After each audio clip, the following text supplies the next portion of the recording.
नोंथाङा 20 बोसोर एमएलए जानायनि सिगां नोंथाङा सासे कार्ड पेपारिमोन थेवब्लाबो दायो आं नुनो मोनदों नोंथांनि माबाखौ माने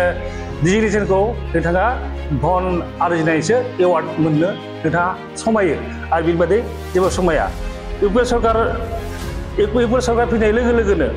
जोङो क्रप इन्सुरेन्स जों लाबोनो हादों जुखामनि इन्सुरेन्स लाबोनो हादों माइनि इन्सुरेन्स लाबोनो हादों आरो बावैसो 14,000 बेनिफिसियारिफोरा मोननो हाबाय होमबा नोंथाङा बै समाव जोंनि आबादारिफ्रा गोबां असाय जानो गोनां जादोंमोन खिन्थु नोंथाङा बाथ्रा बुंदों दिनैसिमबो नोङो केबिनेट मिनिस्टार जानानै नों एसेम्ब्लियाव आबादारिनि थाखाय फंसे बाथ्रा बुंनानै रेकर्ड दङ ना आंथ' नुनो मोनाखै नों रेकर्ड बुंनाय नोङो आं नुनो मोनो एसेम्ब्लियावहाय जेबो बाथ्रा बुंनायखौ आं नुवासै नोंखौ 20 बोसोराव जेबो बुंनायखौ नुवाखै आरो जोङो प्रमद बर' सरकारनि सार फैनाय लोगो लोगोनो जोंनि जे जायफोर आबादारिफोर मोजां आइजो आबादारिफोरनो जोङो बिना फैसा लाया लाफानो बे पार्टिखौ नाया लाफानो जोङो फ्रि अफ कस्टआव होनो हादों दानि जुगाव आथिखालाव महिलाफोराबो समानै हौवाफोरजों समानै आबाद मावनो हायो खिन्थु नोंथांमोननि समावहाय रावबो आइजोनो नोंथांमोना ट्रेक्टर होनायखौ जों नुनो मोनाखै धनसिरि रिजर्टखौ कौटि थाखा खरस खालामनानै गभर्नमेन्टनि फैसाजों बानायफुनाय जादोंमोन खिन्थु रिहन दैमारिया धनसिरि रिजर्टखौ 100 बोसोर रिलिजाव लादों बेखौनो आं खावलायो मा जाफुंनाया सोरनि फैसाजों दिनै धनसिरि रिजर्टखौ लुदों रिहन सारा गावनि पकेटजों बानायफुंनाय नामा बेखौ बे गभर्नमेन्टनि फैसा जोंनि आसाम गभर्नमेन्टनि बिटिआर गभर्नमेन्टनि फैसाजोंसो बानायफुंनाय जादोंमोन दिनै रिहन सारा दिनै बे धनसिरि रिजर्टखौ भैरबकुन्दआव थानाय धनसिरि रिजर्टखौ गावनो जब्द खालामना लादों खौरां मेल हांख्रायगिरि मेल जाना जाबाय दाखालि मोनसे मेलावहाय निउसआव बुंदों सानथामनि सिगां जे अबिनाश दैमारिया माने फार्मार ससाइटिनिफ्राय रां जाख'नाय होननानै होनदों नोंथाङा सोरनिफ्राय दत्त लानानै आंखौ जाख'नाय होननानै बुंदों बिनि फोरमान नोंथाङा आंनो होनांगौ 2 नम्बर खौरां बुंदों सरकार फैब्ला अबिनाशखौ नायगोन होननानै बुंदों आङो नोंथांजोंहाय 20 बोसोर आङो एमएलए इलेक्सननिफ्राय जुरिजेननानै 20 बोसोर आं नोंथांनो थाबोदों नोंथाङा आंखौ नुवाखैमोन नामा दा सरकार फैब्ला नायगोन होनदों नोंथाङा आंखौलाय सरकार फैब्ला मा नायनो नोंथाङा देरहाखाया बेखौ आंखौ नायनो खुनु मुलाम्फा गैया रिहन दैमारिया सारा बुंदों आंखौ माने अबिनाशाल' धोनि जादों होननानै खिन्थु जोंनि गोदो गोदायनिफ्रायनो आंनि आइ आफा आरो न'खरा जोंनिया आबाद मावना जाग्रोबाय था आरो जोंहा सोलिनाय अबस्था जेरै दोङो एसांनो जोंहा दोङो आं बेखौनो बुंनो थाङो अबिनाश दैमारिया 37टा सेल्फ हेल्प ग्रुपनो 13 लाख रां गभ अफ इन्डियानिफ्राय रां लाबोनानै होदोंमोन खिन्थु दिनै नोंनि सरकारनि समावहाय 20 बोसोर एमएलएनि समावनो बे फैसा लाबोदोंमोन खिन्थु नोंथाङा आबादारिफोरनो सेल्फ ग्रुपनो खैजोननो नोंथाङा मा होनना बुङो रांनि अनसुंथाइ होनो हादों नोंथाङा आंनो बेखौ फोरमान हो खिन्थु थेवब्लाबो आङो पावाराव गैयाबाबो सासे आबादारिबाबो गभर्नमेन्टनि आंनि मावनाय एक्टिभिटिसखौ नुनानै गभर्नमेन्टआ फोथायनानै आं सेल्फ ग्रुपनो 13 निफ्राय 14 लाखनि गेजेराव आं होनो हादों आरो बिथांमोननिखौ नोंथाङा सोंनांगौबा आं नोंथांमोननो खिथिनो हागोन आरो बुंबावदों जे Abinash Daimaria गभ of इन्डियानिफ्राय बानाना fibre industry ससाइटियाव लाबोनो हादों बे खोथाया रोखा नोंथाङा नायनो हायो जे पिडिएफआव बे इन्डास्ट्रिया जिरायगासिनो दङ आंहा गोबां farmers awareness best of the फार्मार्सनि आंहा एवारनेस मोननाय आंहा दङ खिन्थु नोंथाङा 20 बोसोर एमएलए जानायनि सिगां नोंथाङा सासे कार्ड पेपारिमोन थेवब्लाबो दायो आं नुनो मोनदों नोंथांनि माबाखौ माने डिजिग्नेशनखौ नोंथाङा धन आरजिनायसो एवार्ड मोननो नोंथाङा समायो आरो बिनि बादै जेबो समाया आं बेखौ बुंबावनो नागिरदों इउपिए सरकार फैनाय लोगो लोगोनो बा प्रमद बर' सरकार फैनाय लोगो लोगोनो एपिसिफोरनो फार्मार प्रडिउसार कम्पानि जायखौ ससाइटि बुङो बिथांमोननो जोङो 2 लाख करि जोङो होनो हादों आरो नोंथांनि जे हाग्रामा सरकार बे सरकारनि समाव नोंथांमोना एपिसि बा फार्मार प्रडिउसार कम्पानि नोंथांमोना खै लाख रां होनो हादों आं बेखौ नोंथांमोननिसिम बुङो आरो जोङो प्रमद बर' सरकारनि सार फैनाय लोगो लोगोनो जोंनि जे जायफोर आबादारिफोर मोजां आइजो आबादारिफोरनो जोङो बिना फैसा लाया लाफानो जे पार्टिखौ नाया लाफानो जोङो फ्रि अफ कस्टआव होनो हादों दानि जुगाव आथिखालाव महिलाफोराबो समानै हौवाफोरजों समानै आबाद मावनो हायो खिन्थु नोंथांमोननि समावहाय रावबो आइजोनो नोंथांमोना ट्रेक्टर होनायखौ जों नुनो मोनाखै आरो जोङो एपिसिनो गोबां ट्रेक्टर होदों नोंथांमोना नायगौबा बुंनो हायो जोंहा गासै 12टा एपिसिनो जों होनाय जाबाय कमप्लिट बेखौ जुदि आं फैसा लादोंब्ला जों फैसा लादोंबा नोंथांनो आं फोरमान होनो हागोन बबे एपिसिनिफ्राय जोङो होदों नोंथांनो जों फोरमान होनो हागोन आं बेखौ बुंबावनो गोसो खालामबावदों जे जोङो बे बावैसोनि गेजेरावहाय प्रमद बर' सरकार आरो प्रमद बर' सारनि दैदेननाय आरो गुबुन सारनि दैदेननायावहाय जों एपिसिफोरनो 35 टा एपिसिनो 30 निफ्राय 35 लाख टाका रां होनो थांगासिनो दङ किन्तु नोंथांमोननि आमोलाव 17 बोसोर सरकार खुंनायाव नोंथाङा 20 बोसोर एमएलए जानायावहाय रावबो एपिसिनो नोंथांमोना थाइसे टाका रां होनो हानायखौ जों नुनो मोनाखै जुदि नोंथाङा होनो हादोंब्ला आंनो नोङो 20 बोसोरनि आमोलावहाय होनो हादोंबा आंनो रेकर्ड नोंथाङा रेकर्ड देखाना आंनो होनांगोन आरो आंनो फिन बुंफोरनायखौ आंनो होनांगौ आं बेखौ नोंथांखौ डिमान्ड खालामो इउपिए सरकार फैनाय लोगो लोगोनो जोंहा जितु सेल सेन्टार जोङो लाबोनो हादों आरो जुखामनि सेल सेन्टार जों लाबोनो हादों नोंथाङा 20 बोसोर जानानै सासे केबिनेट मिनिस्टार जानानै उदालगुरि ओनसोलावहाय बा सारा बिटिआर हालामाव नोंथाङा सेल सेन्टार बा प्रक्रिउरमेन्ट सेन्टार नोंथाङा लाबोनो हायाखै जों प्रमद बर' सरकार फैनाय लोगो लोगोनो सारि बोसोराव जोङो प्रक्रिउरमेन्ट सेन्टार लाबोनो हादों जुखामनि दामखौ जों बारायनो हादों नोंनि सरकार बिपिएफ सरकार आरो नों केबिनेट मिनिस्टार सरकार जानाय समाव जों थांदोंमोन रिकुवेस्ट खालामनो जोंनि आबादारिफ्रा माइखौ 400-500 टाका फाननांगौ होननानै किन्तु नोंथांनो जोङो मेम'रेन्डामबो होदों आरो नोंथांनो हेमन्त बिश्व शर्मानोबो जों मेम'रेन्डाम होदों आरो सनवाल सारनोबो जों मेम'रेन्डाम होदों जे माइनि रेटखौ बारायनांगौ आरो जोंहा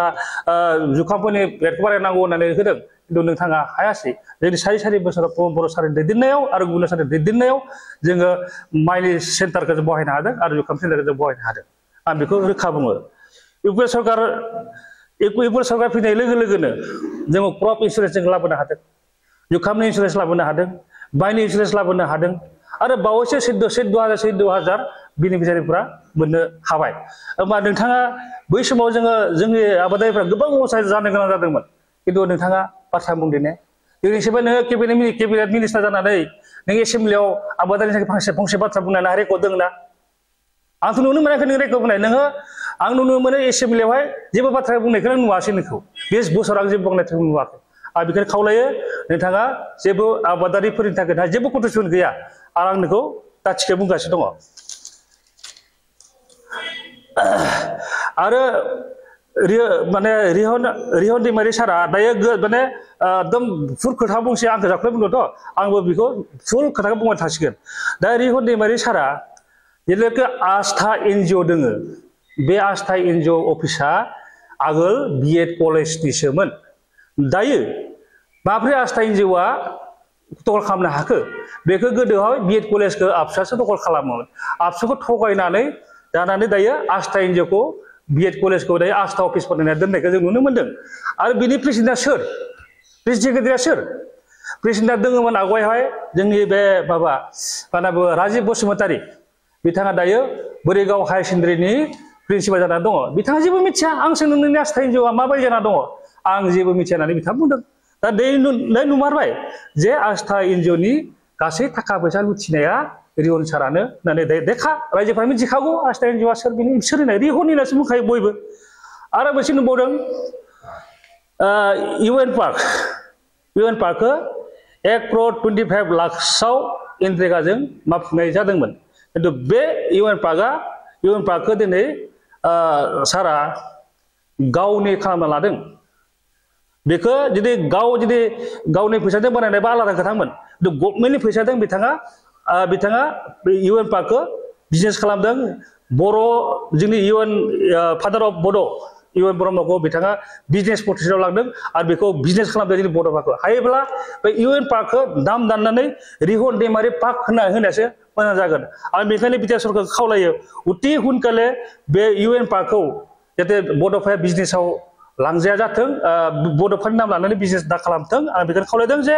इउएन पार्कखौ अति हुनकाले बेखौ दाननानै गभर्नमेन्टनि मोनसे पार्क बनायनांगौ होननानै आङो बिटिआर सरकारखौ आं खावलायो आरो नुनो मोन्दों धनसिरि रिजर्टखौ कौटि थाखा खरस खालामनानै धनसिरि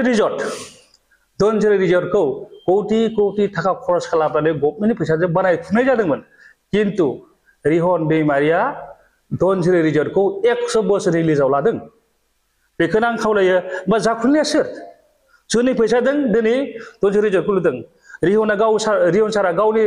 पकेटजों बानायफुंनाय नामा बेखौ बे गभर्नमेन्टनि फैसा जोंनि आसाम गभर्नमेन्टनि बिटिआर गभर्नमेन्टनि फैसाजोंसो बानायफुंनाय जादोंमोन दिनै रिहन सारा दिनै बे धनसिरि रिजर्टखौ बैरगुन्दाव थानाय धनसिरि रिजर्टखौ गावनो जब्द खालामना लादों आं बेनिखायनो आरो खावलायो बिटिआर माने जोंनि बिटिआर सरकारखौ बे धनसिरि रिजर्टखौ हायोब्ला अति हुनखोलै गभर्नमेन्टनि आखायाव लांफिननांगौ होननानै आं दाबि खालामो आरो आं बनायबावदों जे उदालगुरियावहाय बड'लेण्ड हेरिटेज एग्र' टुरिजम बनायदों खिन्थु आंनि फैसाजों बनायदों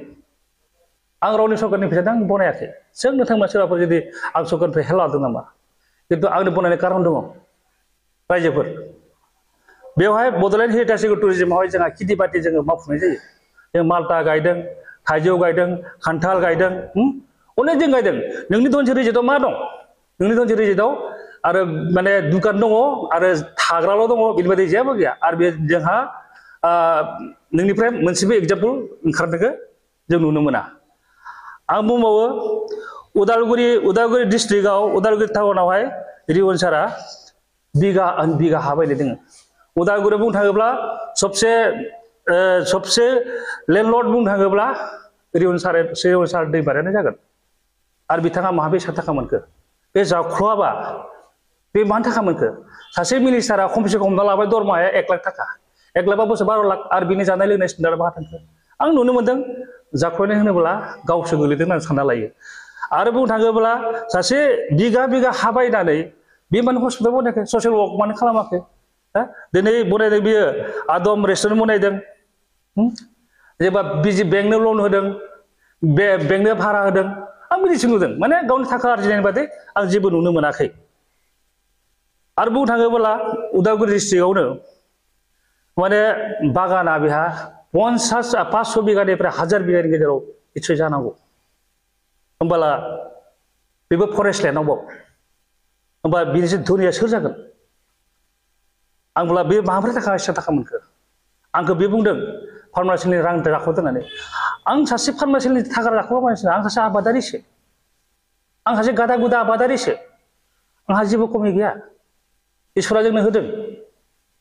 आबाद मावनाय जा होननानै जों बेखौ लुबैखादों आं सासे बिजनेस चेयारमेनबो नङा सासे एमएलएबो नङा सासे एमसिएलएबो नङा आं सासे आबादारिसो आंहा जाख्ल'नायनि आंहा बिदि गोहो गैया आरो जाख्ल'दोंमोनब्ला आं नोंबायदि बे बिगा हा बायनो हागौमोन बिगा साफा मावनो हागौमोन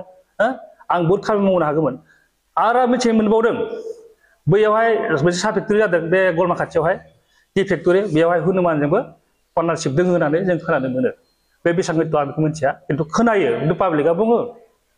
आरो बेखौ बुंबावनो गोसो जाबावदों 20 बोसोर जेब्लानाखि एमएलए मिनिस्टार 10 बोसोर मिनिस्टार 10 बोसोर एमएलए जादोंमोन होमब्ला नोंथाङा खैजोन बर' गथ'फोरखौ कन्ट्रेक्टर बनायदों आरो खैजोन मानसिखौ नोंथाङा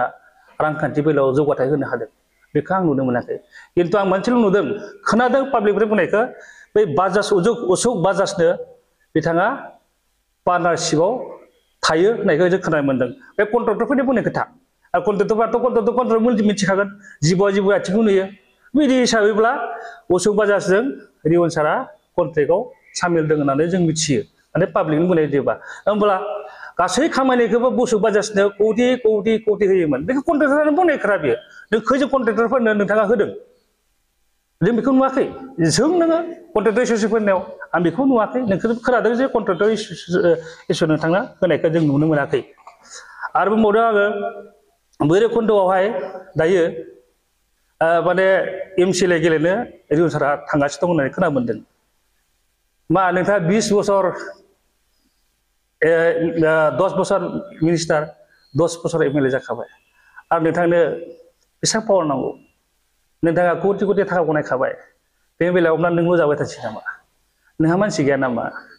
नोंनि एजेन्सि गथ'फोर गैया नामा नोंनो बनायलांनो गोसो गैया नामा दा नोंनि गेजेरावनो दोङो कनेसबो दोङो कनेसफोरना बेसेबां बोसोर माने नोंथां खस्थ' खालामगासिनो दङ कनेसरा दाबिदारमोन बिथांनो मानो होनो हाया आरो बे मा नाममोनथाय सनायनि सासे गथ' दङ बिथांमोनथ' दाबिदार बिथांनो मानो होनो हाया जोंहा सासे दङमोन आगोल एक्स माबानि रुबिसन दैमारि सनायथिंनि बिथांमोनखौ नोंथाङा मानो सिबां बनायनो हाया नोंथाङाल' राजफुजा नामैबा जागोन नामा आं नुनो मोनो नोंथांजोंहाय आगोलावहाय बिक्रम मोदोंमोन नोंनि राइट हेन्ड बलेन मोदोंमोन नोंनि राइट हेन्ड बेनिफ्राय प्रनिल दैमारि मोदोंमोन राइट हेन्ड दिनै मानो खारखो नोंनिफ्राय नों गासिखौबो रेस्ट'र खालामनो जोबनो नागिरोबा नोंनाव दाहोना थागोन नामा नों दाहोना सानफ्रोमबो रायबाय नों दाहोना थागोन नामा दोंनाय अबिनाश्री दैमारिनि बागानाव साहा बागानावहाय आंनि मेनेजार दोङो फार्स्ट फरायसालियाव दिनैसिमबो दोङो आंनि दुकानाव स्टाफफोर दङ आंनो मानो थाङा फार्स्ट दिनैसिम दोङो दिनै नोंनियावहाय मानो नोंनि नेता लिडारफ्रा मानो खारखो मिथिगौ नोंनि केरेक्टारा मोजां नङा नोंजोंहाय रावबो गैला आं नुनायावहाय नों रावबो गैला अबिनाश्री दैमारियाव नों 20 बोसोर दङमोन जेब्लाखि जों उदालगुरियाव क्रिसि मेला फाथिदोंमोन होमब्ला सार नोंथाङा जोंनो 9,000 थाखा हरदों जायनि जाहोनाव जोङो 5 लाख थाखा जोंहा थांदों आरो नोंखौ चिफ गेस्ट जों होदोंमोन नोंनि कनसेन्ट लादोंमोन नोंथाङा क्रिसि मेला जों फाथिदों फार्स्ट उदालगुरि क्रिसि मेला फाथिदों अबिनाश्री दैमारि मोननि ससाइटिनि फाथिदोंमोन खिन्थु नोंथाङा बेयाव फैयाखै जों दुखु मोनदों नोंथांखौ आं बुंनो थांबावो नोंथाङा 20 बोसोर आमोलाव नोङो बहुत माने खामानि मावदों होननानै नोंथाङा बुंदों किन्तु गोविन्द सारनि खामानि मावनाया सारि बोसोरल' जादों होमबा नोंनि 20 बोसोरनि खामानि मावनाय आरो गोविन्द सारनि सारि बोसोरनि खामानि मावनाया गोबां डिफारेन्स दं नांगौबा आं प्रुफ होगोन नांगौबा आं बिसि थांनानै प्रटेक्ट खालामनानै आं नोंनो प्रुफ होगोन नोंनि खामानि मावनाया बेसेबां खिन्थु गोविन्द सारा सारि बोसोराव नोंनि 20 बोसोर दं समान खामानि मावदों होमबा बेयावनो रोखा नों मा खालामखो नों गुबुननि थिखादारसो लाबोदों नों गुबुननि थिखादार लाबोजोबदों नोङो उदालगुरि डिस्ट्रिक्ट उदालगुरियाव नों रावबो मानसियानो जोंनि बर' गथ'फोरनो हारसा गथ'फोरनो गुबुन जातिफोरनो नोंथाङा रावबो कन्ट्रेक्टरजों होनायखौ नुवाखै आरो आं मोनसे खोथा बुंबावगोन नोंथांखौ सार नोंथाङा सासे PHC मिनिस्टार जानानै खैथा नों उदालगुरि डिस्ट्रिक्टआव दै लोंनो हाखो टाउनावनो मोननै जायगा दं टाउनाव बे थावदि बुखियाव मोनसे दङ मोनसे एकदम माबायाव दङ बे हाजिदिखियाव दङ नोंथाङा बेयावबो दै लोंनो हायाखै नों साक्सेस नङा नोंनि मानो बे कारापसन थाखाय साक्सेस जायासै जोंनि बिटिआरनि जिथु PHCनि खामानि मावदों गासिबो दै लोंजोबबाय रायजोखौ आं बेखौनो बुङो आरो भैरबकुन्दआव मावनायफ्रा मोनसे साक्सेस गैया भैरबकुन्दआव सोर मावनाय नोंनि जाथि खस्थ' मावदों आं बुंला नामखौ बे थावदि बुखिनिया बे PHC कनस्ट्राक्सन सोर मावनाय आं बुंनांगौ नामा नोंनि जाथिखौनो मावदों बुंनो हागोन आरो आं बेखौनो बारा बुंला आरो जोंहा प्रमद बर' आरो हाग्रामा सारनि डिफारेन्स बहुद दं 17 बोसोर हाग्रामा सारा सभा खुंबाय दिनै बड'फा सुपार 50 मिशन होननानै जोंनि प्रमद बर'आ मिशन दिहुनदों मिशन भिजन दङ सारहा खिन्थु हाग्रामा साराबो जुदि 17 बोसोराव बिदि सुपार 50 जुदि बरनायना होनायमोनबा सासे आइएस कचिं बा APSC कचिं बा डक्टर इन्जिनियारिं कचिं होनायमोनब्ला जोंनि BTC आवहाय 17 बोसोराव बहुत अफिसार ओंखारोमोन IAS officer IPS officer SS officer doctor engineering ओंखारोमोन खिन्थु सारि बोसोराव थांनायनि जितु APSC रिजाल्टआवहाय बर'फ्रा 50 जन सासे APSC आव एप्लाइ खालामनो हादों साख्रि मोनदों आरो बिनि सिगाङावहाय डक्टर मोनदों जों 47 जों डक्टर होनो हादों प्रमद बर' सरकारि समावहाय दा बेखौ आं बुंदों जे सासे IPS नि कचिंखौ लानो थाङोबा सासे मानसिया 3 लाख थाखा नांगौ बा सासे दुखिया दरिद्र हागौमोन नामा दा दुखिया दरिद्रफ्रा फ्रि अफ कस्टआव जोंनि कचिं लानो हादों नंगौ दुखिया मानसिफ्रा बहुत माने टेलेन्ट दङ खिन्थु रांनि अभाबाव बिथांमोना फरायनो हाया बेखौ जों नुनो मोनदों जे प्रमद बर' आरो हाग्रामा सारनि डिफारेन्स बहुत दङ आरो आंलाय मिथिगौ जे माने नेक्स्ट बाराव माने माबाया BPF सरकारा फैनाया मिसाखा आरो रिहनाथ' आरो जुदि भैरबकुन्द समस्थियाव गेलेयोबा बे जेननाया 100% खाथां आरो रिहन सारनि दैदेननायावबो रिहन सारनि देरहाहोनायाव अबिनाश्री दैमारिबो गोख्रों गोहोम दंमोन खिन्थु दिनै नोंनो आं बाद जुद्ध होनना बुङो बाद जुद्ध जाबाय आरो मोनसे खोथा मावदों मिलन नेवारा मोनसे मेथाइ गायदोंमोन अखा फ्रि सिरिगोन होननाय खिन्थु दायो अखाया अबिनाश्री दैमारि आरो रिहन दैमारिनि गेजेरावहाय अखा फ्रि सिरिला अखा जामसो सिरिसिगोन आं बेखौनो बुंदों जे नोंथाङा बुंबावो नोंथाङा जेब्लाखि निउस लादोंमोन आंखौ जेब्ला नों 100 जौसिम होनना बुङो अबिनाश्री दैमारिया जेब्लानोखि माबाव थाङो VCDC वाइसआव प्राइमारि जुदि हाबोबा 500 दिनै खम जाया आरो जोंहा भैरबकुंड ब्लकआव 10टा एपिसि दङ आरो 10टा एपिसिब्ला मोनसे एपिसियाव 500 जन जायो 500 into 4 बेसेबां जागोन मोनसे VCDCआव 2000 10 जागोन 20,000 होमबा जोंहा देरहानाय अंकआ जाखाबाय आं मोनसे चेलेन्ज खालामबावो नोंथाङा नलबारि फिल्डआव ला अबिनाश दैमारिया 20,000 नोंबो 20,000 नों हायोना हाया नायनो अबिनाश दैमारिया खिन्थु बे थाखा फैसा गैया आरो मानसिनो गारि भारा हरनोबो थाखा गैया थेवब्लाबो आं फन खालामनाय लोगो लोगो 20,000 गेदेर जागोन आं मिथिगौ नोंनियाव खमसे खम 3,000 बा 4,000 मानसि गेदेर जानो हागौ होमबा नोंथाङा लाजिथावनाय बहुत बाथ्रा जागोन सार आं नोंखौ दिनै चेलेन्ज होदों मावलानो मावबानो जाबाय आरो आं जिथु बुंफोरदों बेसेबां सम्पति आरजिनाया नोङो आंनो खेंस्ला माने ओरै आङो बुंफाफिननांगोन आंनो जबाब होफिननांगोन नोंथाङा आरो जबाब जुदि होआबा सानना लाबाय